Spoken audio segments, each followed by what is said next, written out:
Peut-être pour la dernière fois, combien coûte la Cadillac CT4V Blackwing 2024? En fait, le modèle qui est ici, c'est une version 2023, mais les modèles 2024 arrivent en ce moment chez les concessionnaires, probablement pour une dernière année, parce que la voiture est en fin de carrière.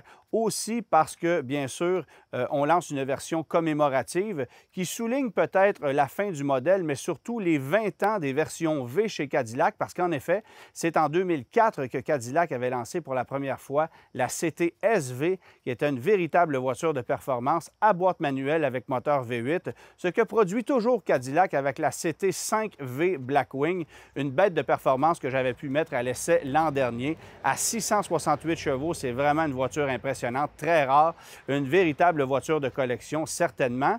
Et c'est la même chose pour la CT4V Blackwing, bien qu'elle poursuive sa carrière un peu dans l'ombre de la CT5V Blackwing et des autres voitures de performance de la grande famille General Motors, pensez bien sûr à la Corvette et à la Camaro. Alors, le modèle 2024, édition commémorative, se distingue par une nouvelle teinte, le Cyber Yellow, qui sera exclusif à cette voiture-là. On retire donc la couleur orangée qu'on a ici sur le modèle 2023, qui était la couleur phare de ce modèle, bien que la CT4V Blackwing soit, à mon avis, peut-être plus intéressante esthétiquement dans d'autres couleurs. N'empêche, c'est la couleur qu'on aura vue le plus souvent sur ce modèle, qui se fait très rare d'ailleurs, et qu'on peut directement comparer à des voitures aussi prestigieuses et aussi performantes qu'une BMW M2 ou une Mercedes AMG CLA 45 4MATIC. Bon, ici, évidemment, c'est une voiture propulsée. Si on veut avoir le rouage intégral avec la gamme CT4V, il faut choisir un modèle qui n'est pas Blackwing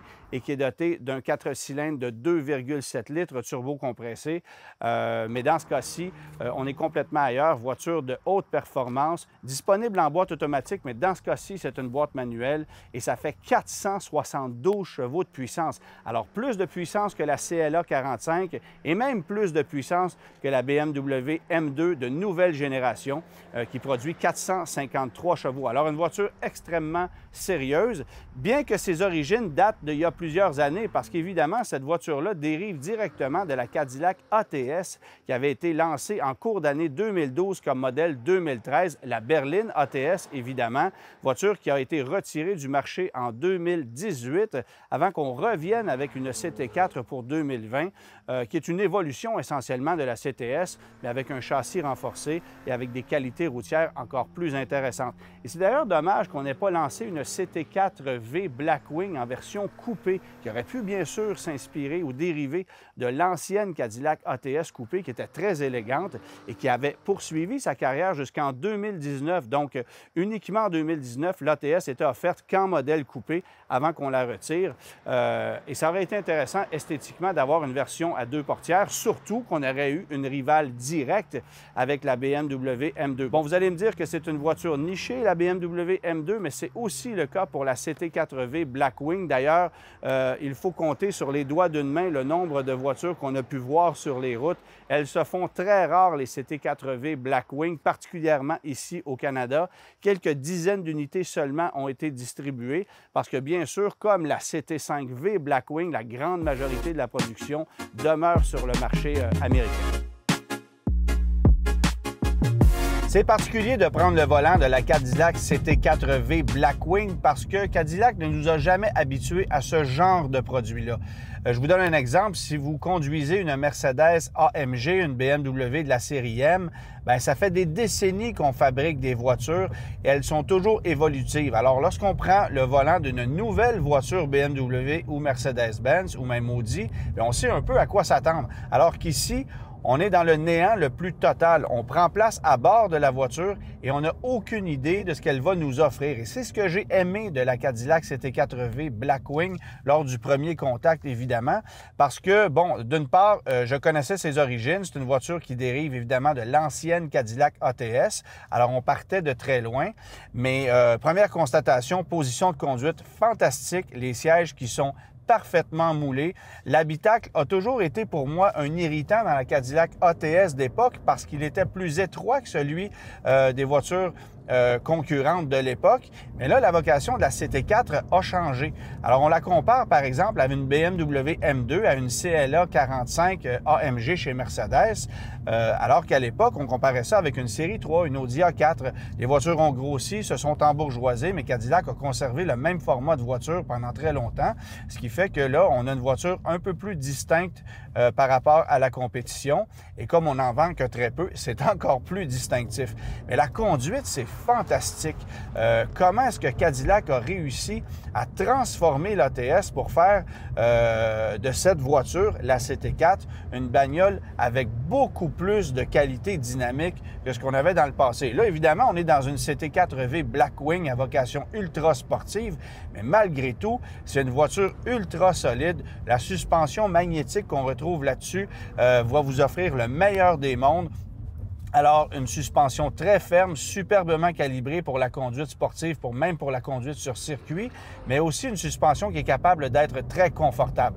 Alors, on peut paramétrer le tout comme bon nous semble. Il y a différents modes de conduite sur la voiture, on le sait, comme avec toutes les sportives, mais la beauté de la chose, c'est qu'on a aussi un bouton V placé à la gauche du volant, et en appuyant sur celui-là, on va obtenir le paramétrage favori du conducteur qui peut être préprogrammé dans la voiture. Alors, ça va impacter sur la sonorité mécanique, la fermeté de la suspension, de la direction, le rendement du moteur, de la boîte automatique quand c'est le cas. Ici, on a une boîte manuelle, même la puissance de freinage ou la sensation au freinage, devrais-je dire, qui va être modifiée par rapport à d'autres modes de conduite. Alors, c'est super intéressant de pouvoir paramétrer la voiture comme ça et ça change énormément la donne.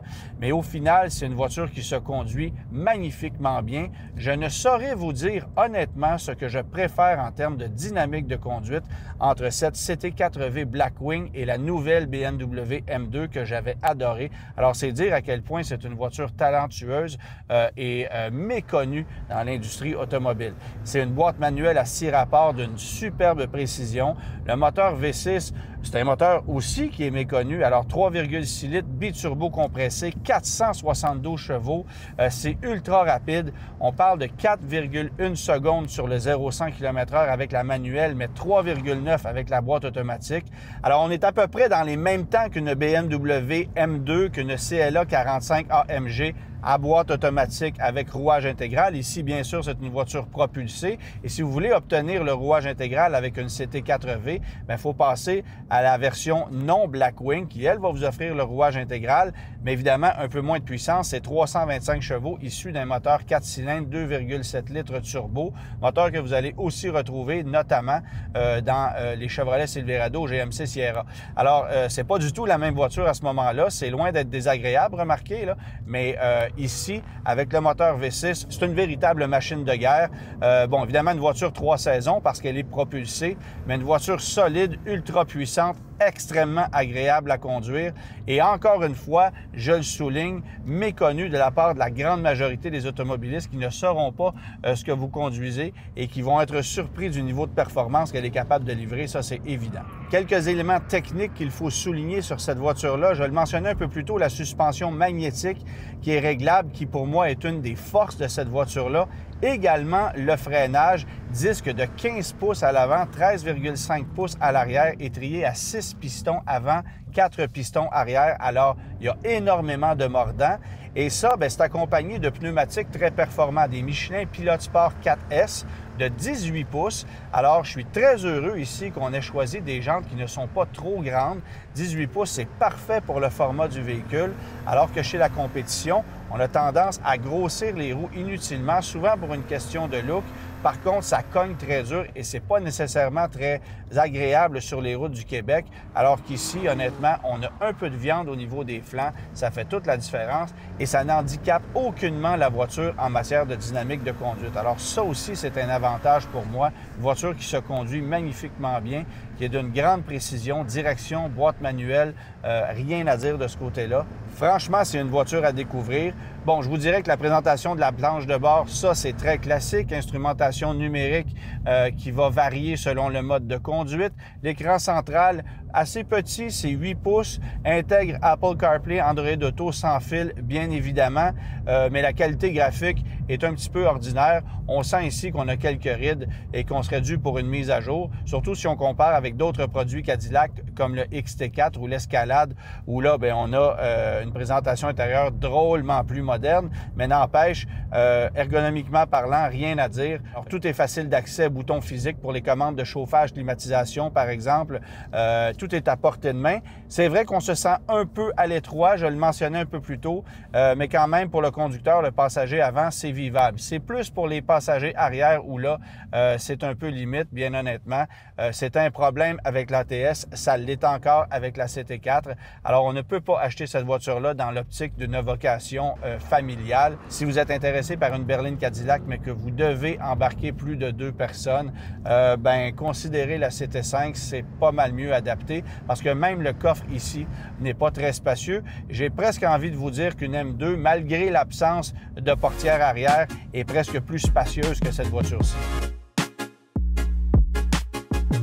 Même s'il est arrivé sur le marché depuis maintenant plus de 2 ans, je n'avais pas eu la chance jusqu'ici de conduire la Cadillac CT4V Blackwing, bien que certains de mes collègues m'avaient dit de très bons mots à son sujet. Mais je vous avoue avoir eu un coup de cœur pour cette voiture-là, probablement parce que c'est une voiture très rare, une voiture très nichée, qui est champ gauche, même pour un constructeur américain, parce que du côté des Allemands, c'est le genre de voiture qu'on fabrique encore un peu. Mais chez les Américains, une voiture de ce format, propulsée à boîte manuelle produisant une telle puissance, bien, c'est unique à la Cadillac CT4V Blackwing. Et c'est peut-être en partie pour cette raison que j'apprécie particulièrement cette voiture-ci. J'apprécie aussi, vous l'avez vu, sa solidité, sa dynamique de conduite, le sérieux de sa motorisation qui est très intéressante. Alors, ceux qui lèvent le nez sur cette voiture-là par rapport à certains modèles allemands, ne prenez pas le volant de cette voiture-là. Assurément, vous allez changer d'avis. C'est vraiment une machine impressionnante au niveau des performances, au niveau de la qualité d'assemblage, de finition, de solidité et au niveau de son comportement routier, bien évidemment. Et même du côté du prix, bien, on est plus cher qu'on l'était il y a 2 ans, évidemment, comme toutes les voitures, mais ça demeure compétitif par rapport à la compétition directe, considérant aussi son niveau de performance et son exclusivité sur le marché. Alors, vous le savez, c'est un modèle 2023 qui est ici, mais faisons comme si c'était un modèle 2024 avec un prix d'entrée à 73 730 $. Ça comprend tous les frais, transport, préparation, frais de concessionnaire et frais de taxes de pneus, taxes d'air climatisé, etc. Mais sur la voiture qui est ici, on a énormément d'options qu'on a ajoutées, à commencer par cette sellerie de cuir de très belle finition qui change complètement l'apparence de l'habitacle. Alors, une sellerie de cuir capitonnée gris ciel avec surpiqûre, c'est magnifique. C'est quand même une option de 5 645 $ que je privilégierais personnellement parce qu'autrement, on va avoir des sièges qui sont, oui, très confortables et enveloppants, mais noirs et assez simples au niveau de la présentation, alors que là, bien, ça change complètement la perception de la voiture. Il faut savoir que General Motors, bien qu'on ait amélioré la finition dans cette voiture-là, on n'est peut-être pas au niveau des Allemands, il faut être honnête. Sinon, bien, il y a le groupe climat qu'on a ajouté sur cette voiture-là pour 700 $. Ça comprend les sièges massants pour le conducteur et les sièges ventilés à l'avant. Visualisation tête haute avec filtre à cabine, c'est 840 $. Beaucoup d'options de fibres de carbone. Alors, le groupe 1, ça comprend les doubles jupes avant en fibre de carbone complète. Ça, c'est 7 095 $. On ajoute ensuite 5 095 $ pour les jupes de fibre de carbone latérale. Le béquet, lui, est déjà de série sur la voiture. Un toit ouvrant, l'option de la peinture qui est à 900 $, c'est la même chose pour un modèle 2024, bien que cette teinte ne soit plus disponible, mais les autres teintes seront offertes pour un prix équivalent, mis à part les couleurs de base. Alors, ça fait en sorte que pour un modèle 2024 équivalent à celui-là, mais offert dans une autre teinte, excepté évidemment la version commémorative, Bien, on est à 97 140 $. C'est quand même pas mal de sous, mais considérez là-dedans qu'il y a plus de 10 000 $ d'options uniquement attribuables à la fibre de carbone, qui n'est peut-être pas nécessaire, pour être honnête. Alors, combien ça coûte si vous décidez de financer, de louer? Bien, ce n'est pas donné, pour être honnête. Les taux sont très élevés. En financement, 72 mois, c'est un taux de 6,99 % qui s'applique sur cette voiture-ci pour un modèle 2024, et ça fait des mensualités à l'achat 1 895 $ par mois sur 6 ans, taxes incluses. À la location, c'est encore pire parce que la valeur résiduelle est très basse. Et ça, c'est ironique parce que c'est un véhicule qui ne perdra pratiquement pas de valeur.